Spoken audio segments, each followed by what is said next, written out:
Welcome back to Mob Truth, where the shadows speak and the silence kills. This is episode 21, the story of Aniello Dellacroce, the underboss who ruled with fear and loyalty in equal measure. Don't forget to subscribe and join the family. Every new soldier counts.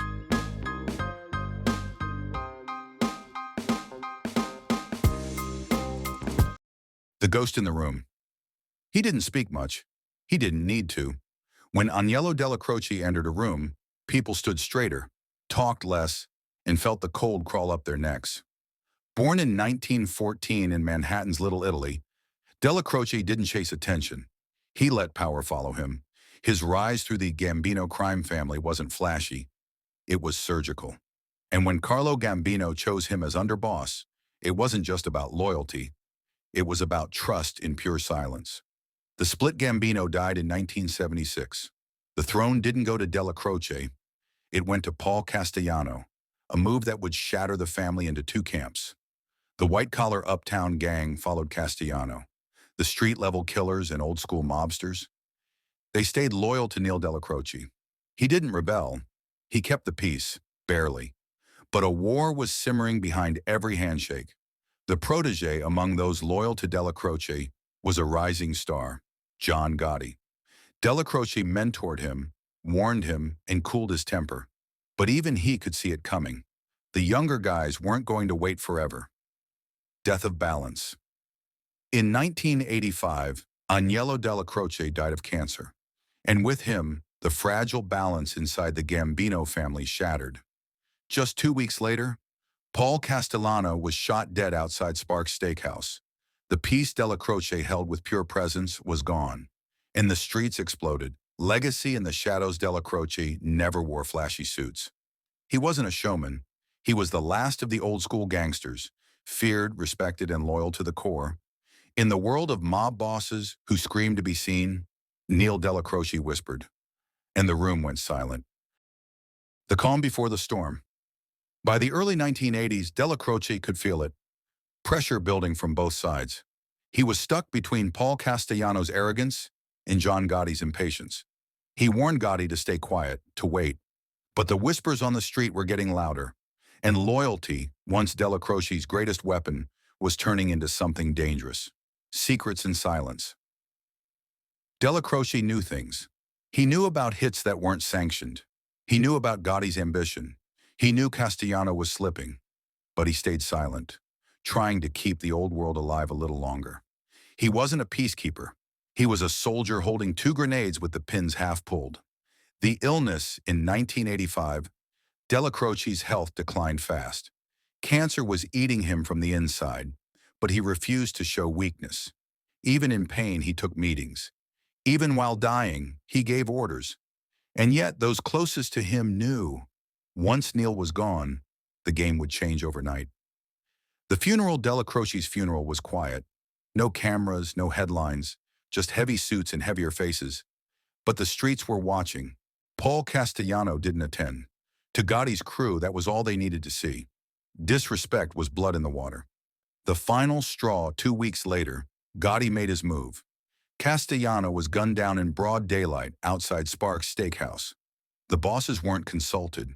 There was no commission vote, just bullets. Dellacroce's death didn't cause the hit. It allowed it.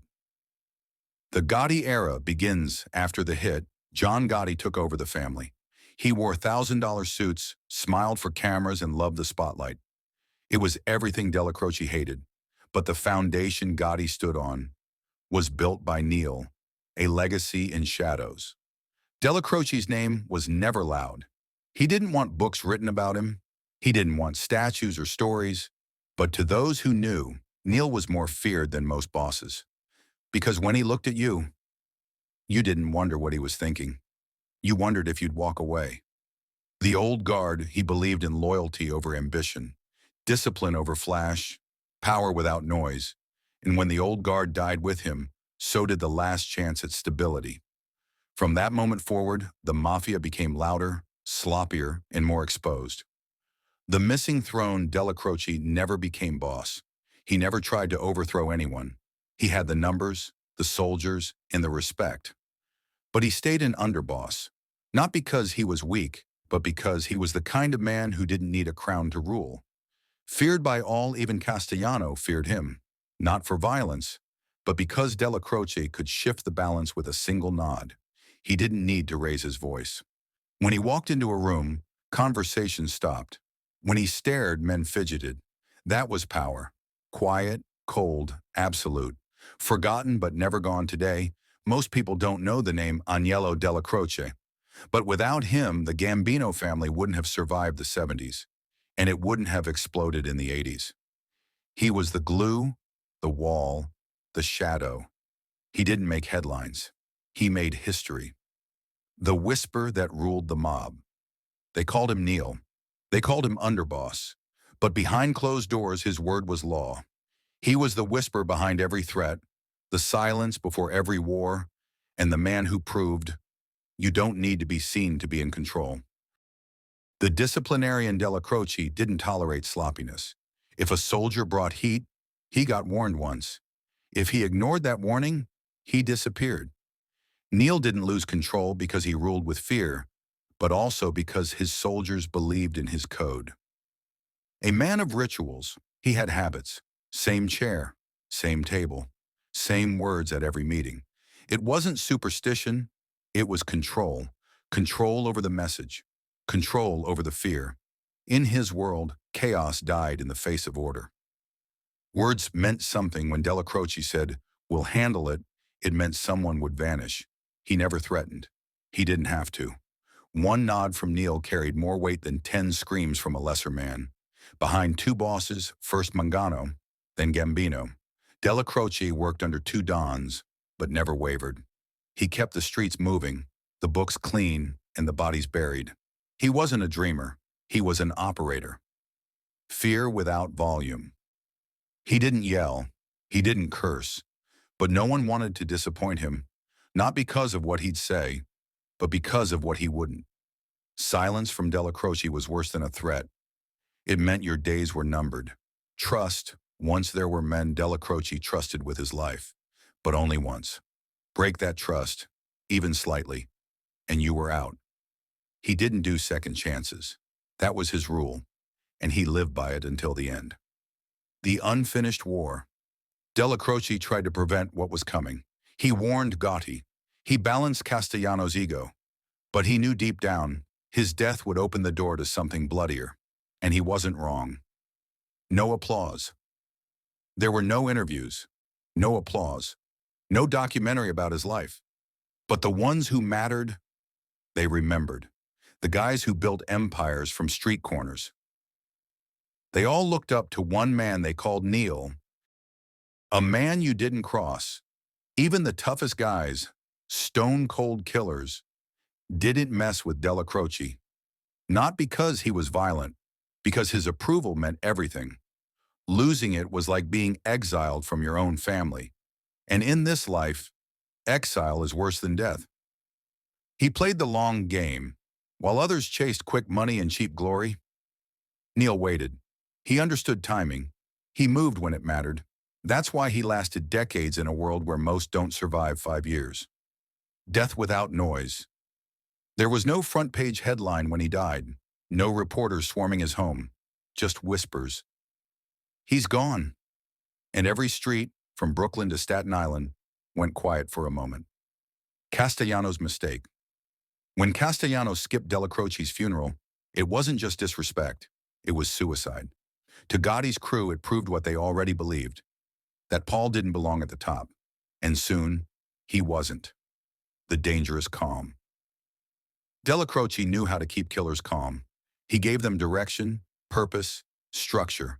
Without him, they were just loaded guns without a safety. And once he was gone, they fired in every direction. The last quiet dawn. He never stood in front of cameras. He never told his story. But every street boss who came after copied him. Not his style, his silence. Built for war, trained for control. Dellacroce came up in a rougher time, when enemies were everywhere and mistakes were fatal. He didn't survive by luck. He survived by control. Over his words, over his crew, over himself. Gone but still feared. Years after his death, guys still said his name quietly, not because of superstition, but because that's how you talk about a man like Neil. You don't raise your voice when you talk about the devil's shadow. The one they called Neil, his real name was Aniello, but everyone just called him Neil. No titles, no ego. He didn't need to be boss or Don. One word, Neil, was enough to make men stand straighter and think twice. Loyalty without limits. He was loyal to Carlo Gambino until the end. Never questioned the chain of command.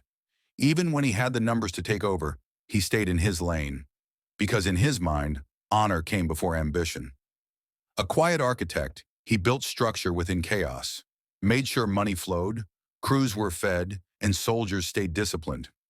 He wasn't flashy, but without him, the family would have eaten itself from the inside long before Castellano showed up. The warning signs. He saw Castellano pulling away from the streets. More business deals, less FaceTime.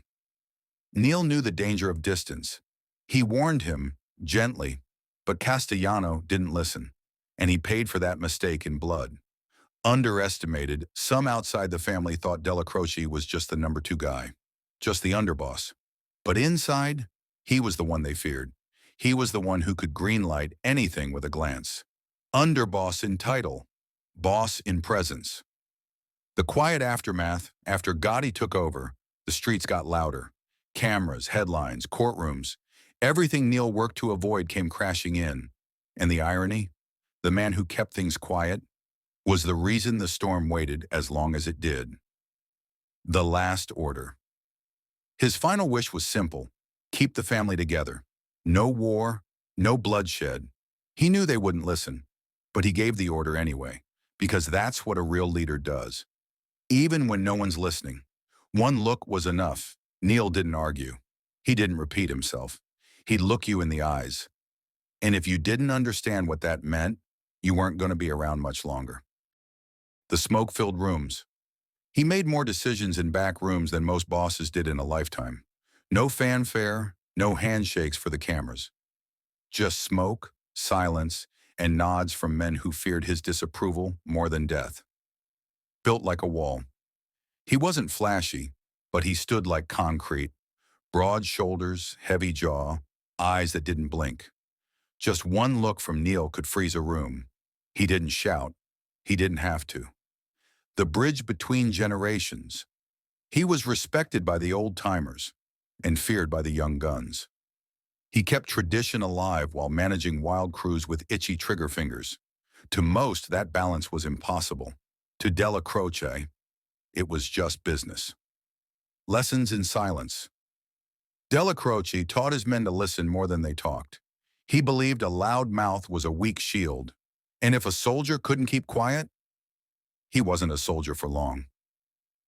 Surrounded by killers, yet alone. He was never surrounded by friends, only men who respected his shadow. Loyalty, yes. Warmth. Number being feared meant living alone in a crowded room. Every word was calculated. He chose his words like a surgeon chooses tools. Precise, sharp, and never wasted. Even a simple understood from Dellacroce could feel like a verdict.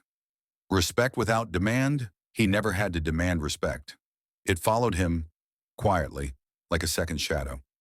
Even his enemies lowered their eyes when his name came up, because no one wanted to be on Neil's list. Gone, but echoing years later, guys still mention him like he just walked out of the room. Not loud, not dramatic, just. Neil would have never let that happen. That's the kind of legacy you don't buy. You build it, with silence, loyalty, and steel. The code he lived by: never talk out of turn, never betray your word, never show weakness to an outsider. Dellacroce didn't just follow the code, he was the code. Every move had weight. He didn't pace, he didn't fidget. When he stood up, men noticed. When he sat down, the conversation changed. Everything he did had weight, even his silence. What he didn't say sometimes. The most dangerous thing about Neil was what he left unsaid. He could sit across from a man for 10 minutes, say nothing, and still walk away having said everything. The men who feared him, some feared Gambino, some feared Castellano, but nearly every soldier, captain, and associate feared Dellacroce. Because he wasn't a boss you had to answer to. He was a conscience you couldn't lie to. When he smiled, he didn't smile often. But when he did, it meant one of two things. Either you'd done something right, or you were about to be buried. And with Neil, you never really knew which. The doors he controlled. He didn't need a vote to make things happen. One word from Neil, and doors opened, or closed, forever. Crews rose, captains fell, and sit-downs were settled. Because he said so. Living in the shadows, dying in them too. He never craved a legacy. No books, no fame, no throne. He lived in the shadows. And when he died, the lights stayed off. But the cold he left behind never really went away. He didn't chase power, it followed him. Most men chase power like dogs chasing cars. Neil didn't.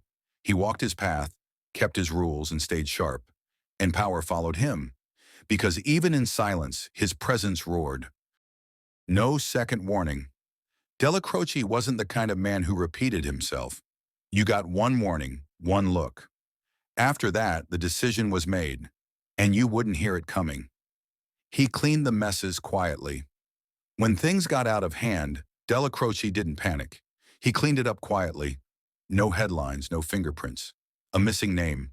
A replaced captain. Order restored before the boss even blinked. When he entered, a sit-downs could go in any direction. Shouting, chaos, threats. But if Neil walked in, all that stopped. People sat straighter, and the tone shifted from war to warning. Respect wasn't negotiable with Dellacroce. Respect wasn't earned through noise. It was automatic. It came from the weight of reputation, from the way his name landed in a room. You didn't negotiate respect from Neil. You gave it, or disappeared.